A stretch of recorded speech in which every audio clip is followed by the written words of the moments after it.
भगवान के ब्रज से गमन के पश्चात ब्रजवासी कहीं नहीं गए, लेकिन आज सैकड़ों वर्ष बाद ब्रजवासियों के मन में भी आया कि सूर्य ग्रहण है, कुछ दान पुण्य करें, हम सब भी कुरुक्षेत्र चलते हैं। ना ही ब्रजवासियों को पता है कि वहां द्वारिका आने वाले हैं द्वारिका के लोग, और ना ही द्वारिका के लोगों को पता है कि यहां ठाकुर जी के प्रिय ब्रजवासी आने वाले हैं।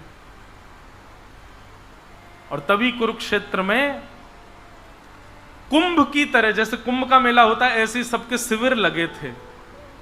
यहां पर हस्तिनापुर के हैं, यहां द्वारिका के लोग हैं, यहां दक्षिण भारत का शिविर है, यहाँ का, उन्हीं सब में एक छोटा सा शिविर, प्यारा सा शिविर ब्रजवासियों का भी लगा है।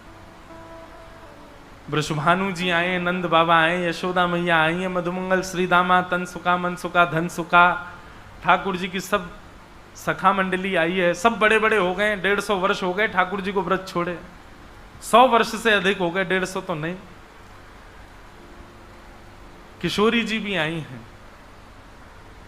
तभी उड़ते उड़ते खबर द्वारिका के शिविर में पहुंची कि ब्रजवासी भी कुरुक्षेत्र में आए हैं। और जैसे ये बात पता चली कि ब्रजवासी कुरुक्षेत्र में आए हैं, द्वारिका के लोगों के चित्त में व्याकुलता होने लगी। सब लोग सोचने लगे ब्रजवासियों से जाकर के मिलें, उन ब्रजवासियों का दर्शन करें जिन ब्रजवासियों ने हमारे द्वारिकाधीश को इतना प्रेम प्रदान किया।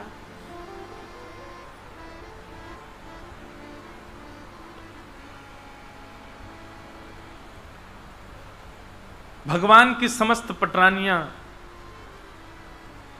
सबके चित्त में आने लगा, हम भी तो जाकर के देखें श्री राधा रानी कैसी हैं।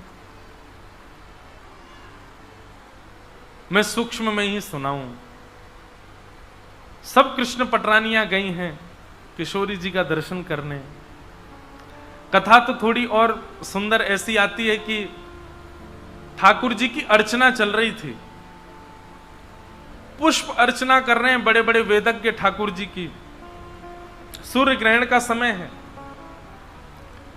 तभी किसी ने दौड़ करके जाकर के सिंहासन पर बैठे हुए द्वारिकाधीश के कान में कहा, लाला यहां कुरुक्षेत्र में तो सब ब्रजवासी भी आए हैं। ब्रजवासियों का नाम सुनते ही पुष्पों की अर्चना के मध्य ठाकुर जी के नेत्र बंद हो गए। यशोदा मैया दिखने लगी, नंद बाबा दिखने लगे, श्री राधा रानी दिखने लगी, सब ब्रजवासी दिखने लगे। यहां पर जय जय घोष हो रहा है, वेद मंत्रों का उच्चारण हो रहा है। राजा धीराज महाराज, देवकी नंदन, वसुदेव नंदन, गौ ब्राह्मण प्रतिपालक द्वारिकाधीश की जय। सब लोग जय जयकार कर रहे हैं, परंतु द्वारिकाधीश को इस समय ऐसा लग रहा है पुष्प भी मानो कांटे के समान लग रहे हैं। ये जय जयकार भी मानो ऐसी लग रही है कि कोई कानों में कुछ बहुत तेज चिल्ला रहा हो। इस समय ठाकुर जी की केवल एक ही भावना है कि मैं कैसे भी दौड़ करके जाऊं और अपने सब ब्रजवासियों से मिल लूं।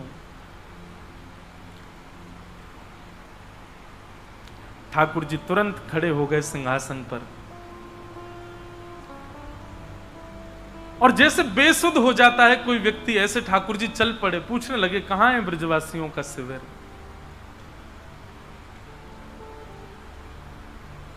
ठाकुर जी निकलने ही वाले थे, तभी क्या देखा, सामने से अत्यंत वृद्ध 2 लोग आ रहे हैं और वो कोई और नहीं, नंद बाबा और यशोदा जी हैं। उनको पता चला कि हमारो लाला यहाँ पे आयो है, बाकी तुलसी अर्चना चल रही है, पुष्प अर्चना चल रही है। तो एक एक पुष्प अपने हाथ में लेकर के नंद बाबा और यशोदा भी आए कि अपने लाला के चरणन में हम भी अर्पित करेंगे। वो पुष्प ठाकुर जी को देख करके इतनी पीड़ा हो रही है कि नंद बाबा यशोदा आए और वही भी पुष्प लेकर के आ रहे हैं मेरे चरणों में अर्पित करने के लिए। ठाकुर जी दंडवत लेट गए सामने। यशोदा मैया के नेत्रों की ज्योति कमजोर हो गई है। मैया को किसी ने बताई, बोले मैया कन्हैया तुम्हारे चरणन में प्रणाम कर रहे हो। जैसे ही यशोदा मैया ने सुनी कन्हैया प्रणाम कर रहे हो, 100 वर्ष से अधिक हो गए, तुरंत यशोदा मैया नीचे गिर पड़ी, लाला को हाथ पकड़ लियो, पकड़ करके मानो द्वारिकाधीश बन गए अब ठाकुर जी। ऐसे उनको समेट रही हैं जैसे छोटे बालक को कोई गोद में लेटाता है अपने। ऐसे ठाकुर जी के खूब, अब तो बड़े हो गए ठाकुर जी। ठाकुर जी की आयु 17 वर्ष से ऊपर नहीं होती कभी भी, 16-17 वर्ष के ही रहते हैं। वैसे तो ठाकुर जी 125 वर्ष के हो गए, परंतु यशोदा मैया ने ऐसे गोद में उठाए और अपनी गोद में जैसे बालक को मैया लेवे ऐसे ठाकुर जी को ले लिया, और मैया तो अपना पयोधर भी ठाकुर जी के मुख में देने लगी कि मेरो लाला आगे हो, मेरो कन्हैया आगे हो। ठाकुर जी भी नन्हे से बालक के भांति 16,100 पत्नियां खड़ी हैं, बड़े बड़े वेदज्ञ खड़े हैं, बड़े बड़े राजा खड़े हैं, सबके सामने ठाकुर जी भी मैया के अंक से लिपट गए और मानो कह रहे हो कि मोए अपना पयोधर पे वाय दे मैया, बहुत दूर से भूख लगी है।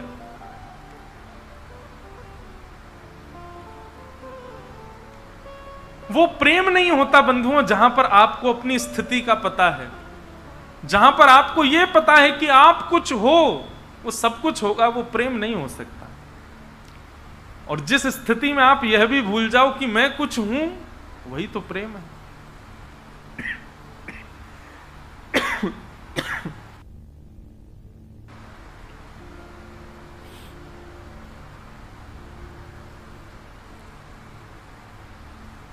ठाकुर जी के कान में नंद बाबा कहने लगे, बोले लाला कहा कर रहे है? अरे लाला तू राजा बन गए, अब ऐसे मैया को पयोधर नाए पियो करें, अब तो बड़ा है गो लाला, चल उठो है जा, बैठ जा।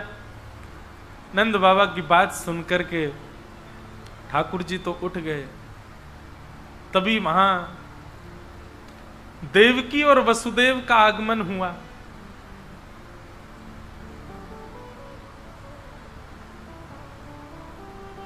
नंद रानी के कान में किसी ने बताया, बोले यशोदा मैया श्री देवकी मैया आपके सामने खड़ी हैं। देवकी मैया को नाम सुनते ही यशोदा मैया पृथ्वी पर दंडवत लेट गईं और देवकी के चरण पकड़न लगे।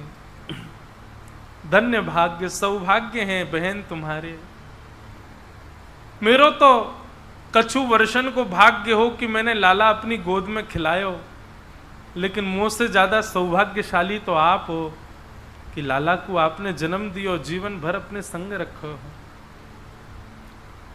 सब ब्रजवासी आपस में मिल रहे हैं, बहुत करुण प्रसंग है बंधुओं। ठाकुर जी भी गए, किशोरी जी के पास मिलन हुआ, एक सूक्ष्म रास हुआ ठाकुर जी का। ठाकुर जी लौट करके आए, मतलब ऐसा ग्रहण हुआ, कहे तो थे अनुष्ठान करने पर प्रेम अनुष्ठान हुआ। ठाकुर जी गए तो थे राजा धीराज बन करके, पर लौट करके आए तो कुंवर कन्हई बन करके आए। किशोरी जी ने श्रृंगार करके भेजा ठाकुर जी को। आज इतने वर्षों बाद टेढ़ा मुकुट पहना ठाकुर जी ने।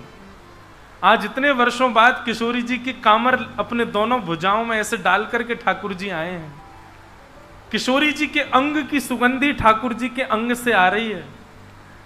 अब द्वारिका में तो ठाकुर जी सीधे सीधे चलते हैं, पर आज ठाकुर जी की चाल वही बाकी चाल चलते भय आ रहे हैं। द्वारिका के लोगों ने एक क्षण के लिए ब्रज के श्याम सुंदर का दर्शन किया। किशोरी जी ने श्रृंगार करके भेजा है।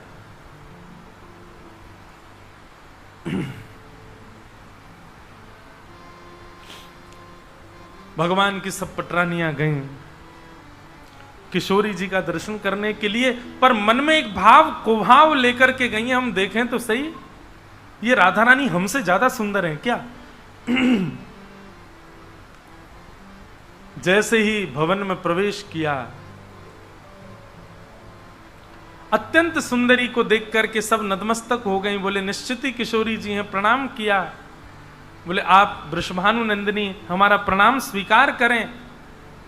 घुंघराले केश, मृग जैसे नेत्र, अत्यंत सुंदरी वो कन्या बोली नहीं नहीं आप गलती कर रहे हैं, किशोरी जी तो भीतर बैठी हैं, मैं तो उनकी चरणों की दासी हूं। भगवान की अष्टपटरानियों का मान वहीं मर्दन हो गया। बोले दासी है ये, श्यामाजू कैसी होंगी? और भीतर प्रवेश किया तो और सुंदर एक कन्या मिली। पूछा आप किशोरी जी हैं? बोले नहीं नहीं मैं दासी हूं। किशोरी जी भीतर। धीरे धीरे धीरे धीरे मान कम होता जा रहा है। एक से एक सुंदर दासियां मिलती जा रही हैं। एक समय तो ऐसा आया रुक्मणी आदि ने अपना मुख छुपाना प्रारंभ कर दिया। हम काय बात की सुंदर मानती हैं अपने आप को? ये दासियां हमारी लज्जा उड़ा रही हैं, ये दासियां हमारे रूप को फीका कर रही हैं। किशोरी जी के आगे कैसे बैठ पाएंगे हम? जब पूर्ण रूपेण मान रहित हो गई, पूर्ण रूपेण लज्जा रहित हो गई, पूर्ण रूपेण हृदय में शून्यता आ गई, अब अपनी सुध भी नहीं है। रुक्मणी भूल गई कि मैं कौन हूं, मैं लक्ष्मी हूं, मैं रुक्मणी हूं, मैं अत्यंत सुंदरी हूं। ये सब मान उनके भीतर का जब नष्ट हो गया, पूर्ण रूपेण यह भी भूल गई कि मैं कौन हूं, तब मुख्य शिविर में प्रवेश किया। तभी देखती हैं असंख्य सुंदरी, स्वर्ग की अप्सरा उर्वशी आदियों को भी लज्जा हो जाए उनकी सुंदरता पर, ऐसी असंख्य सुंदरी कन्याएं खड़ी हैं। और उन सब के मध्य में उन असंख्य सुंदरी कन्याओं की भी सुंदरता को फीका कर देने वाली हमारी किशोरी जी बैठी हुई हैं, हमारी श्री राधा रानी बैठी। किशोरी जी का रूप देख कर के रुक्मणी जी घुटनों के बल बैठ गई और बस निहारती रही। ऐसे ही स्वामी श्री हरदास जी का पद है, बहुत प्यारा। ऐसे ही देखत रहूं तो मैं जन्म सुफल कर मानूं, ऐसे ही देखत रहूं तो मैं जन्म सुफल कर मानूं।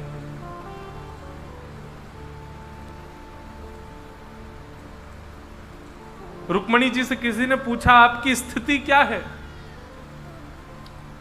तब मानो रुक्मणी जी ये कहना चाहती हैं, ये भी स्वामी श्री हरदास जी का पद है, रोम रोम रसना जो होती।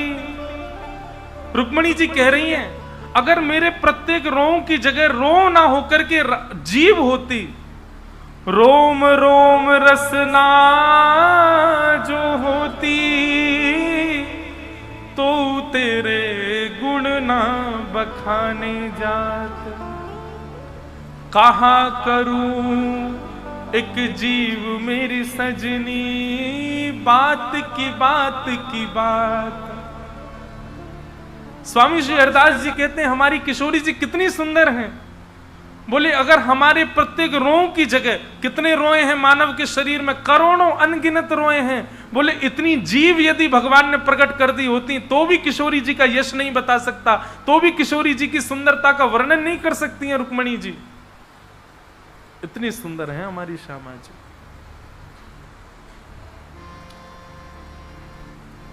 बंधुओं, रुक्मणी जी के प्रसंग में आता है कि रुक्मणी जी अपने जीवन में सबसे एक बात कहती हैं कि मैं सबके बगैर रह सकती हूं लेकिन द्वारिकाधीश के बिना नहीं रह सकती। पर आज रुक्मणी जी की स्थिति बदल गई। रुक्मणी जी ललिता विशाखा के चरणों में लेट करके कह रही हैं, मैं द्वारिका छोड़ने को तैयार हूं पर अब मैं किशोरी जी के बिना नहीं रह सकती, मुझे किशोरी जी के चरणों की सेवा प्रदान कर दो। और सेवा में कुछ नहीं चाहिए, केवल ये मुझे दिखती रहें, मैं इनको देखती रहूं।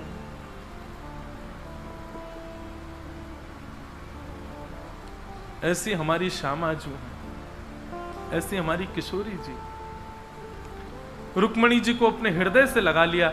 जब दुर्वासा ऋषि ने 12 वर्ष का श्राप दिया था ना रुक्मणी जी को कि ठाकुर जी से दूर रहना, रुक्मणी जी जो एक क्षण ठाकुर जी के बगैर नहीं रह सकती, वो 12 वर्ष कैसे दूर रह ली ठाकुर जी से।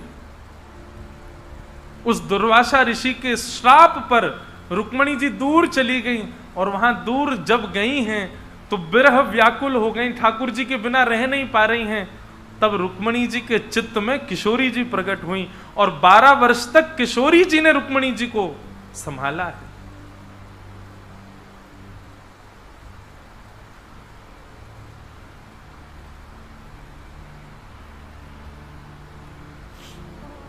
ऐसी हमारी किशोरी जी, श्री राधा रानी। 12 वर्षों तक श्री रुक्मणी जी का अगर प्राण की रक्षा किसी ने की है तो वो हमारी श्यामा जी ने की।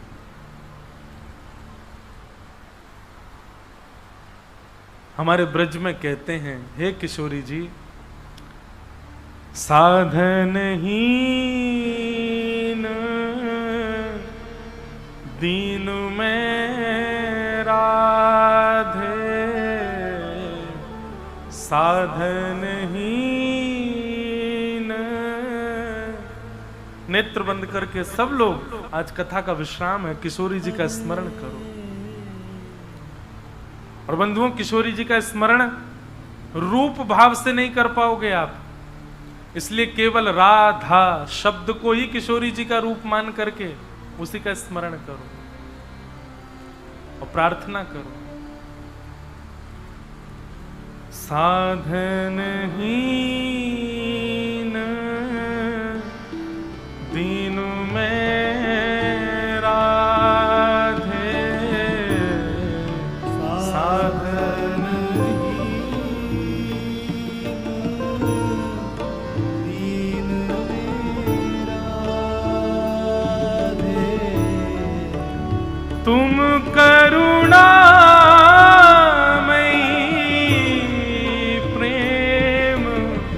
अगाधे,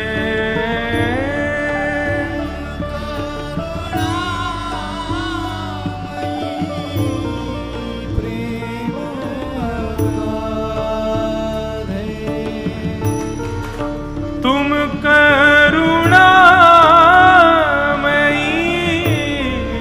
प्रेम अगाधे,